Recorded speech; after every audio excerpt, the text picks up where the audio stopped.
बिस्मिल्लाहिर्रहमानिर्रहीम। अस्सलाम वालेकुम। हार्वर्ड एकेडमी की तरफ से आपको वेलकम कहते हैं। आज का हमारा सेशन बड़ा इम्पॉर्टेंट सेशन है। अगर आपके पास थोड़ा सा टाइम है तो आप उसके लिए अभी स्पेयर टाइम कर सकते हैं, otherwise I will advise you कि आप लेटर ऑन अपना टाइम स्पेयर करके इस सेशन को सुन सकते हैं। अगर आप विद इन एज हैं और CSS के एस्पिरेंट्स हैं, मैं बाकी लवाजमात में नहीं जाऊँगा कि CSS की एलिजिबिलिटी क्या है, वो सारी चीज़ें हमने काफ़ी हद तक पहले भी कवर की हुई हैं, उन पे हमने डिटेल से बात नहीं करनी। मैं सिर्फ करक्स बताऊंगा और एक एग्जांपल से स्टार्ट करूंगा। उस एग्जांपल को अगर आज आपने अंडरस्टैंड कर लिया तो बहुत मुमकिन है कि इंशाल्लाह आप जो है CSS का सफ़र आसानी से तय कर सकते हैं। तो उसमें क्या होता है कि with the passage of time experience हर कोई गेन करता है। जब आप भी अब आपकी लर्निंग फेज़ है, छोटी एज है, तो जैसे जैसे आप एज में ऊपर जाते जाएंगे तो आप भी अपनी ज़िंदगी में से बहुत सारी चीज़ें सीखते हैं। तो जो हमने सीखा, जो हमने समझा, जो जहाँ पे हमने कुछ अचीव ज़िंदगी में कर लिया, तो डेफिनेटली उसके बैक पे कुछ ना कुछ एक मोटिव होता है जो आपको लेके चलता है या फिर आपको आपकी मंजिल आसान करता है। तो सबसे बड़ी चीज़ है कि जब भी आप एज अ होल एक गोल सेट करते हो तो उसको ब्रेक डाउन कर लो। पूरी मंजिल तक एकदम पहुंचना आसान नहीं होता। जैसा कि आप लेट्स सपोज अमेरिका जाना चाहते हैं तो सफ़र बहुत लंबा है। आप कौन सा जो है वो मोड यूज़ करेंगे सफ़र करने के लिए, ये बहुत इंपॉर्टेंट है। और दरमियान में आपको थोड़ा सा वक्फा करना पड़ेगा, रुकना पड़ेगा, तब जाके आप सफ़र कर सकते हैं। अगर मैं थोड़ा सा इसको मज़ीद ये कहूँ कि एक बड़ी चीज़ को आपने जब अबूर करना है या उस पर गलबा पाना है या उसको फ़तह करना है या उसको अचीव करना है, किसी तरह से भी आप उसको डिफ़ाइन कर सकते हैं, तो आपको उसको छोटे छोटे टास्क में करना पड़ेगा। अब जब हम मैट्रिक में थे, तो बल्कि 9th क्लास में आए थे, तो बात ये कर रहा हूँ 99 की। मैंने 2001 में मैट्रिक किया था और 99 में 9th में आई थिंक हम पहुँचे। और उस वक्त हमारे जो टीचर थे उन्होंने एक एग्जांपल से हमें क्लियर किया। उस वक्त 100+ स्टूडेंट्स थे शायद क्लास में, गवर्नमेंट स्कूल में हमने पढ़ा। तो बड़े माशाल्लाह से एक लीनियंट टीचर थे, कोल्ड उनका एक बिहेवियर था, मतलब कूल टाइप थे उनके नेचर। तो उन्होंने हमें एक एग्जांपल दी कि अगर आप उस पे अमल करें तो आप ये मैट्रिक में बड़े अच्छे नंबर ले सकते हैं। और स्पेशली उन्होंने कहा कि आज आपने डिसाइड करना है कि आपने मैट्रिक में आर्ट्स पढ़नी है या साइंस पढ़नी है। तो हम चूँकि गांव से आए हुए थे तो गांव में थोड़ी अपॉर्चुनिटीज़ भी नहीं होती, लाइट का इशू, फ़लाँ इशू, बहुत सारे इश्यूज़ होते हैं। तो गांव में बहुत कम लोग थे जिन्होंने मैट्रिक किया था और बहुत ही कम लोग थे जिन्होंने मैट्रिक विद साइंस किया था। तो एक बड़ा डरावना सा ख्वाब बना हुआ था। तो जब हम पहली क्लास में, ये 9th की जब हमारी स्टार्ट हुई, तो सर ने कहा कि एक आदमी होता है, वो समझता है कि मैंने ज़िंदगी में बॉडी बिल्डर बनना है, तो वो बड़े किसी के पास जाता है तो उसको वो मशवरा देता है कि आप एक छोटा सा बकरी का बच्चा ले लो, मेमना जिसको कहते हैं, तो वो ले लो और उसको डेली बेसिस पे आपने 10 बार या 20 बार एक सेट कर लो अपना टारगेट। उसको आपने हाथों में उठा के फुल ऊपर करना है, जैसे आज जो है वो वेट लिफ्टर करते हैं। यस, उस वक्त इतना ये रुझान नहीं था वेट लिफ्टिंग वगैरह का, जब उसकी एग्जांपल की बात वो कर रहे थे। और उस बकरे की खूब आपने खिदमत करनी है, जितनी उस बकरे की खिदमत करनी है अपनी तवानाई को भी गेन करना है, अपना भी दूध वगैरह पीना है और इस तरीके से हिम्मत से काम करना है। दोनों की जान बने, बकरे की भी और आपकी भी। वो डेली इस तरह करता रहा। तो एक टाइम ऐसा आया कि वो बाबा जी के पास गया कि बाबा जी, वो तो बकरे का वज़न तकरीबन 2-1 मन हो गया है या 1.5 मन हो गया या 1 मन हो गया है, तो उसके बाद वो बढ़ नहीं रहा। तो देसी बकरे भी होते हैं ना, टैडी बकरे भी होते हैं और कुछ इस तरह से भी कल्चर होता है गांव में जो रहने वाले हैं वो समझ सकते हैं। एक देसी बकरा होता है, उसका वज़न बहुत ज़्यादा हो जाता है। एक टैडी बकरा होता है जो 40 kg तक अगर फ़र्ज़ किया वो पहुंच जाए, 30 भी बड़ी मुश्किल से मेरे ख्याल में होगा। 30 किलो जब उसका वज़न गेन कर लेता है तो उसकी उम्र पूरी हो जाती है 2-2.5 साल 3 साल, तो उसके बाद वो वज़न गेन नहीं कर पाता। तो लेट्स सपोज हम 1 साल की एग्जाम्पल तक की रखते हैं, 1 साल तक वो पहुँच गया 40 kg तक, तो उसके बाद वो बाबा जी के पास गया कि 10 दिन हो गए हैं, उसका वज़न नहीं बढ़ रहा, मुझे फील नहीं हो रहा कि मैं उसको उठा रहा हूँ। तो बाबा जी ने कहा कि एक भैंस बच्चा पैदा करती है, तो उसके बच्चे को जितना वो बकरे का वज़न है 30 किलो का अगर है, तो उसका भी 20-25 होता है। तो आप उसको उठाना शुरू कर दो, तो 1 साल तक ये आपने करना है। तो 1 साल जब गुजरा तो उसका तकरीबन 2.5-3 मन का वो हो गया था, जिसको कट्टा कहते हैं।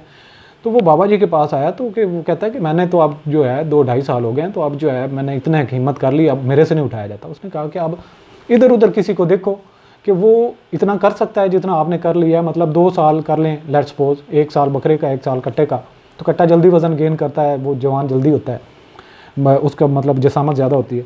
तो उसने कहा इधर उधर अपने हम एक दोस्तों को देखा तो कोई भी ऐसा नहीं था जो इतना वज़न उठा सके। तो उन्होंने कहा कि यही बात है कि डेली बेसिस पे आप एक चीज़ को करते रहते हो तो आपके लिए वो चीज़ मुश्किल नहीं होती।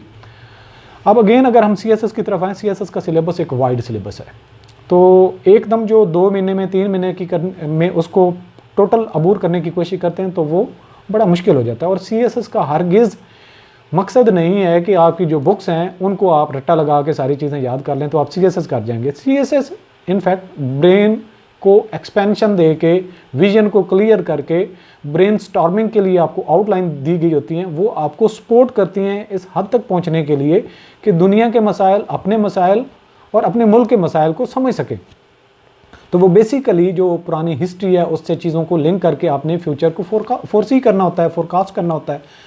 तो इसके लिए तो आउटलाइन जब आप यूज़ करते हैं तो काफ़ी होती हैं। और आउटलाइंस की भी अगर बात करें, सिलेबस की अगर बात करें, तो सिलेबस इटसेल्फ अगर आप रट्टा लगाने पे बैठेंगे तो वो चीज़ें आपको समझ नहीं आएंगी, ग्रिप कभी नहीं कर पाएंगे।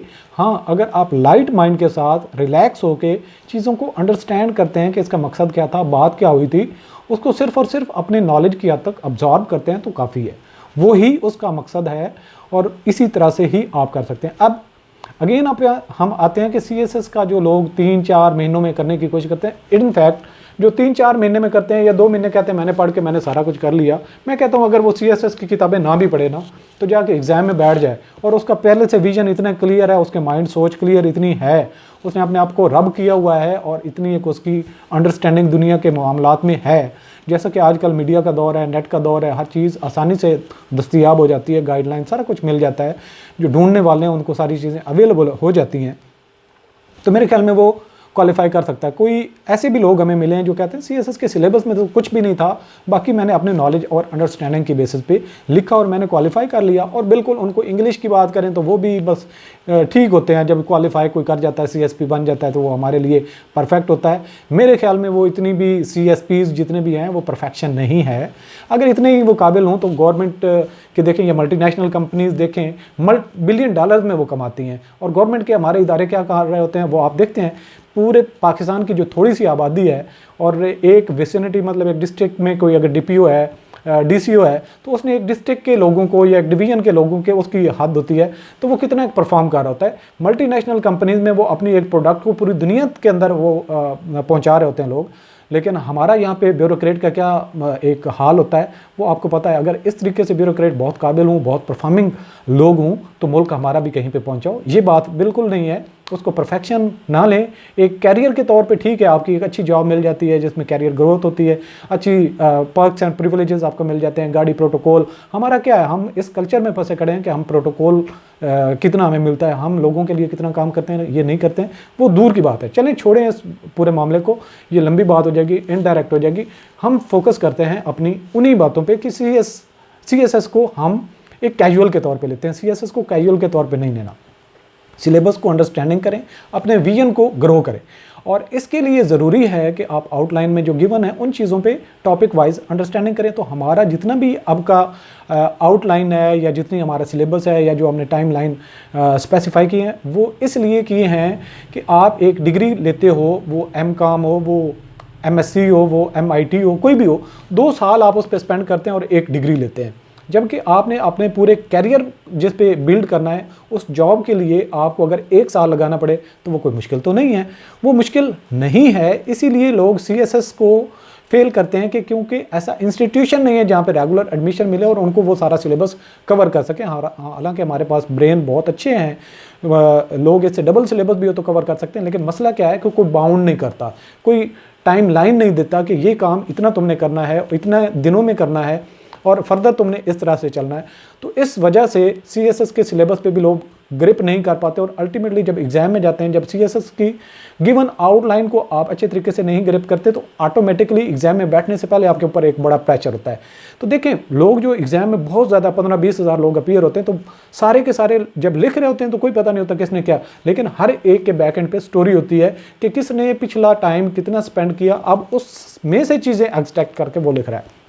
सो हमने अपने CSS का सिलेबस जो है 1 साल पे तकरीबन मुहित किया है, वो आज यानी कि इस जनवरी से स्टार्ट होगा और अगले जनवरी तक जाके ख़त्म होगा। सो ये 13 महीनों पे हमने एक्सपेंड इसलिए किया है ताकि आप लोग एंगेज रहें। और जो हम ये पहला CSS का बैच लेके चल रहे हैं उसमें मैं रिक्वेस्ट करूँगा जितने सीरियस एस्पिरेंट्स हैं, स्पेशली जो 1 पेपर अभी तक क्वालिफाई करके 16-17 में जाके क्वालिफाई किया है, स्पेशली जो सीनियर ऑडिटर के हमारे काफ़ी सारे एस्पिरेंट्स हैं, तो आपने अब 17 ग्रेड के लिए तगोदो करनी है। 16 आपको मिल गया, 17 के लिए आपने तगोदो करनी है और उसको सीरियस लेके चलना है और इस तरह से लेके चलना है कि आपने कभी इस बैच को छोड़ना नहीं है। हम ये अपना एक मॉडल के तौर पे लेके चल रहे हैं कि आप लोग घर बैठे हुए भी कम फ़ी पे करके कैसे CSS कर सकते हैं। तो ये हमारा सारा का सारा जो आज का एक सेशन है ये आपको गाइड करेगा।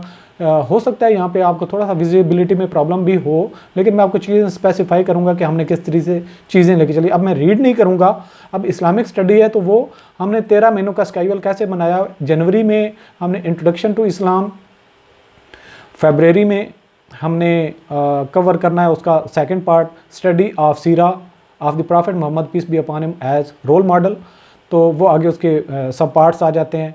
मार्च के महीने में अगला पार्ट हम कवर करेंगे और ये पैरेलल में चीज़ें होंगी, लेकिन इस चीज़ को स्पेसिफाई करने के डिटेल करने के लिए मैं आपको थोड़ा सा एक और शेड्यूल दिखाता हूँ जो हमने शेड्यूल बनाया है।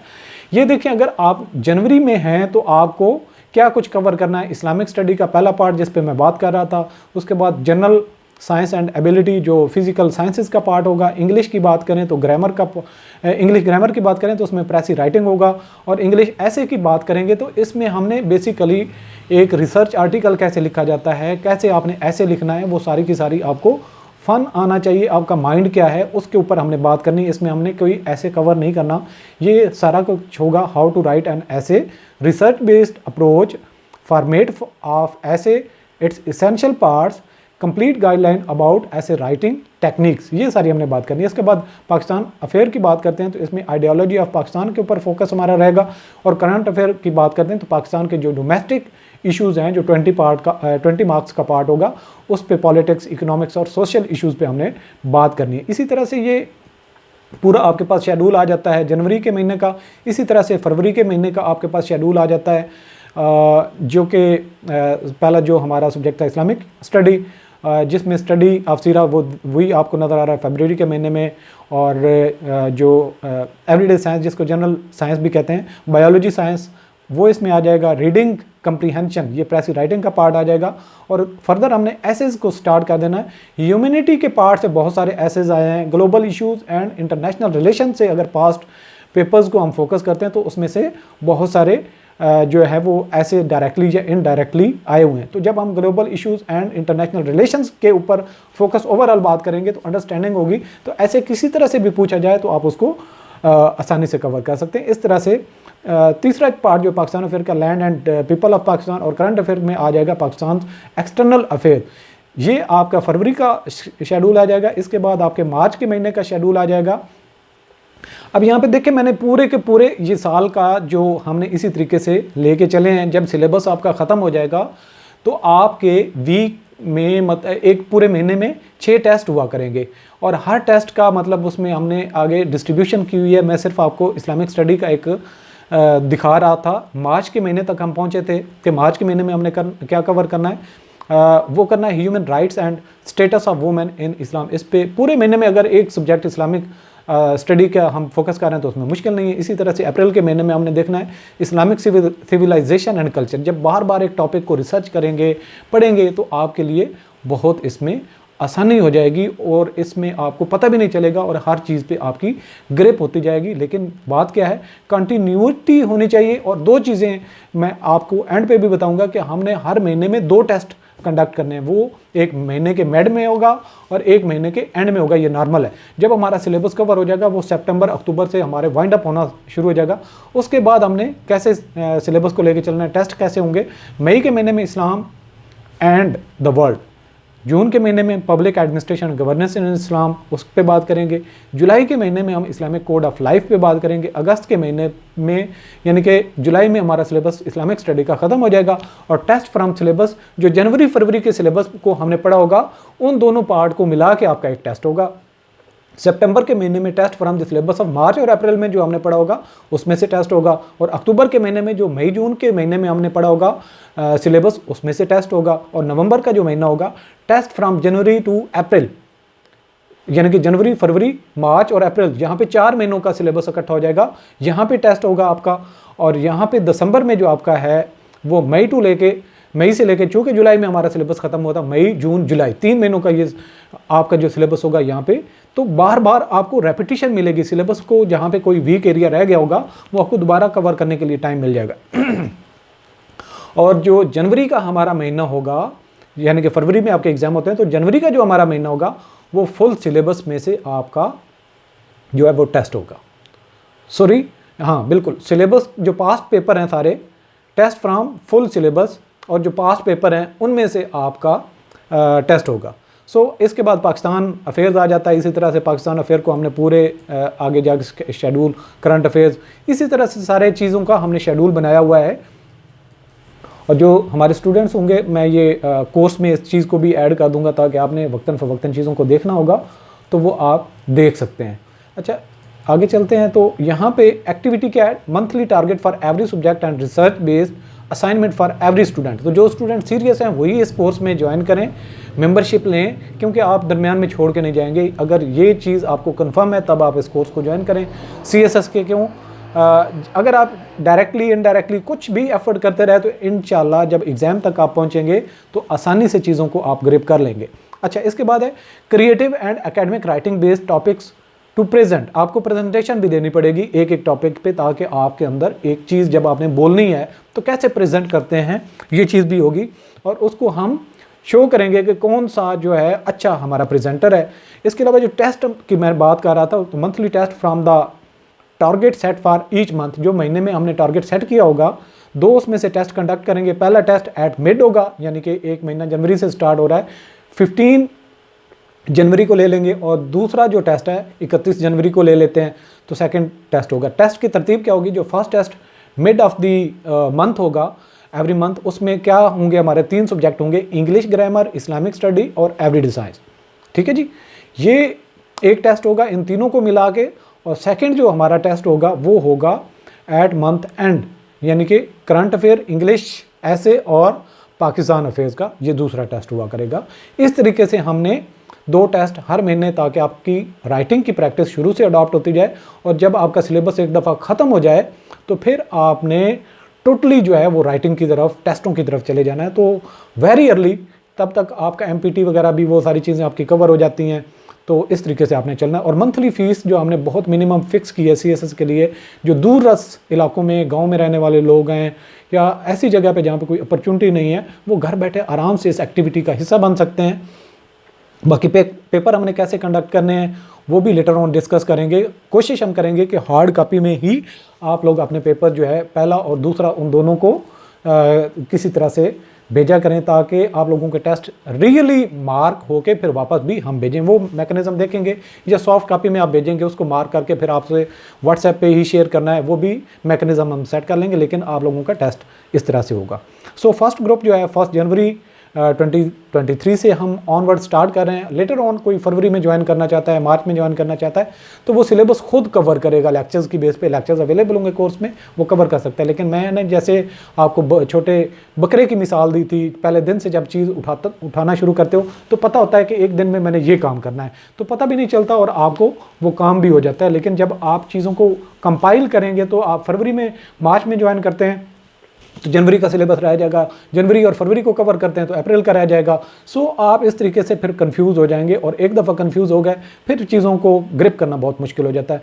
तो रजिस्ट्रेशन हार्वर्ड एकेडमी की तरफ से 31 दिसंबर 2022 तक पहले बैच के लिए ओपन है। तो आप लोग हमारी वेबसाइट www.harvardacademy.com इसको भी विजिट कर सकते हैं, और नंबर भी यहाँ पर मैंशनड है, उस पर आप हमें कोई कॉल करके डिस्कस करना चाहता है, मज़ीद कोई क्यूरी हो, कुछ सवाल पूछना चाहे तो वो पूछ सकता है। Thanks for watching. अल्लाह हाफ़िज़।